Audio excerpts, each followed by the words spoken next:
Hey there YouTube, Travis here, and this is the video so many of you have been waiting for and kind of asking me about here.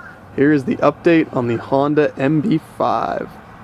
Okay, so where to begin? This thing has come a long way ever since I posted that video well over a year ago. It's finally in running condition. I'll be able to take it for a quick spin here, but it's certainly not finished yet. Got a lot of updates on it and one really big surprise. So the first thing you might notice here is this is not the original tank. The original tank would have been a black tank to kind of complement the rest of the bike here, and while I was planning on using it, I hit a couple roadblocks. First, it was rusty and it had pinholes. I'll put up a picture here. But it had a failed tank liner job inside, and that's what really got me. I brought it over to my welder friend. He was going to weld it up for me, and we were working in his garage, and he started welding up the holes.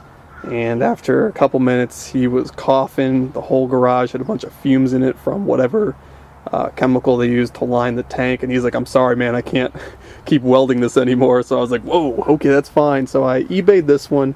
It only had rust and pinhole leaks, and I was able to fix it all up with a POR 15 job, and I used the patch kit too. And it came out pretty nice, all nice and silvery. Yes, a little bit did run down here, but that adds character to the bike.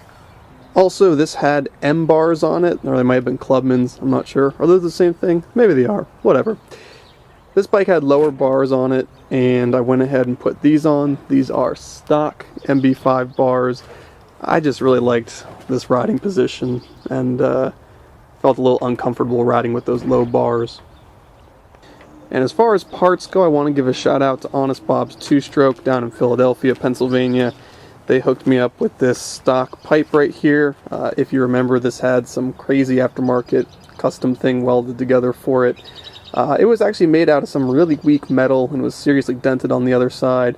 And I'd like just to make this a nice, reliable stocker. So got a nice, good used pipe on there. Also ended up having to put a different stock carburetor on it. The original one that was on it, the housing on it, or the part of the body of the carb was broken, so got another original Honda used carb on there from a low mileage bike that the owner had kicking around. So, what have I been doing with all my time? Well, it's needed some repairs. The motor passed a leak down test that the guys at Honest Bob did to it, so that was great news, but it wasn't sparking well enough. The motor would spark, but whenever you would put a drill on the flywheel and use the timing light, timing was nowhere near where it should have been. And the timing isn't really adjustable on this one. You can put a different CDI box in there, and that will affect what the timing is. And at first that was my fears, that the OEM Honda CDI box was bad, because those, you pay 70 to 100 bucks for a used one on eBay, and it's 30 years old, and you got no idea. I was also a little worried because there was a little spider nest living in my CDI box, but thankfully that ended up not being the problem. After pulling, it's actually called an alternator. Pretty much it's like a stator for mopeds, but alternator is actually the correct term because it makes AC voltage. But anyway, after pulling that on and off a couple times and getting ready to swap it out with a good one that Honest Bob's hooked me up with, I realized that two of the wires under there were switched, and they weren't plugged into the right other wire. They didn't match up. So I made the wiring correct. I made one color go to the same color and put the timing light on it, and what do you know, the spark was dead on according to the service manual. Perfect.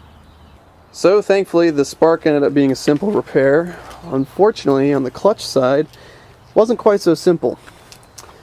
So, originally, I was having a problem, and actually I posted a short video to this YouTube channel that a couple of you diehard viewers might have seen. The symptom was clutch lever up here was very hard to pull. Didn't feel like it was doing anything, even though the cable was adjusted pretty far. And the clutch wasn't doing anything. It wouldn't disengage, it was always engaged. So you could ride it, but whenever you come to a red light, you'd have to, if you could get it neutral, you'd be okay, but then getting going again, you'd have to let it stall out, walk the bike forward, and kind of bump start it that way. Tore into it. This thing ended up having 4 clutch pads instead of 3. Thought that was a little odd. Dug a little deeper and found out something pretty cool. This bike has 1 gear down and 5 up. It's got 4 clutch pads. That means that long ago somebody must have swapped the CR80 transmission into this. Now that's pretty cool. Again, that's an extra gear right there, but whoever did that swap didn't really finish it out. I'm under the impression that whoever owned this before me was definitely more of a motorcycle guy and less of a moped guy, because they had that huge pipe on there, but still all these stock jets in the carb. Additionally, they got the transmission in there, which is pretty great. It seems to work well.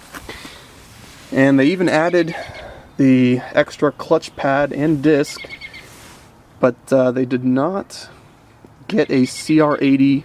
I believe the clutch hub is the correct word for it. Missing the hub. So that incorrect size hub was giving me all those different problems. And I've got a new one coming in. Should be in here in a few days, and I'll post a nice full ride video. We'll just do a short one at the end of this. I was able to rig it so it works, but it slips like crazy in higher RPM. So when I take this out for a ride here in a minute, I promise you it's not just me being bad at riding a motorcycle, though that is also true. This is my first bike. It's also that this clutch setup is not quite correct, but it's okay for now. Okay, so one last thing before we start this guy up. You'll notice the tach cable is disconnected right there.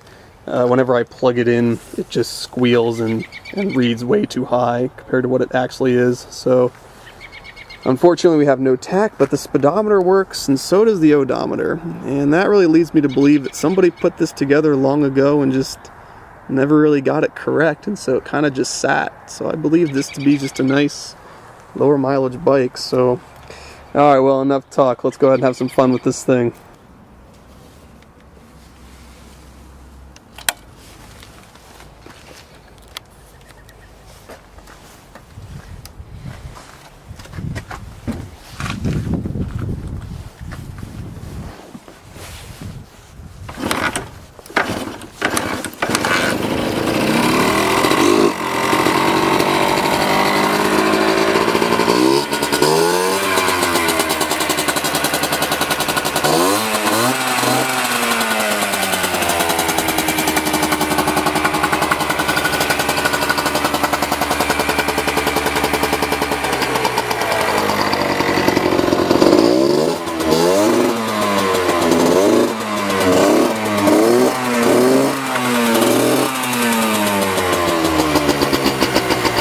Alright, it's GoPro time.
Well, okay there, YouTube. Hope you enjoyed this update. I'll post another one once I get that correct clutch hub in there, which is coming in the mail, and I can get it to shift a little bit more normal.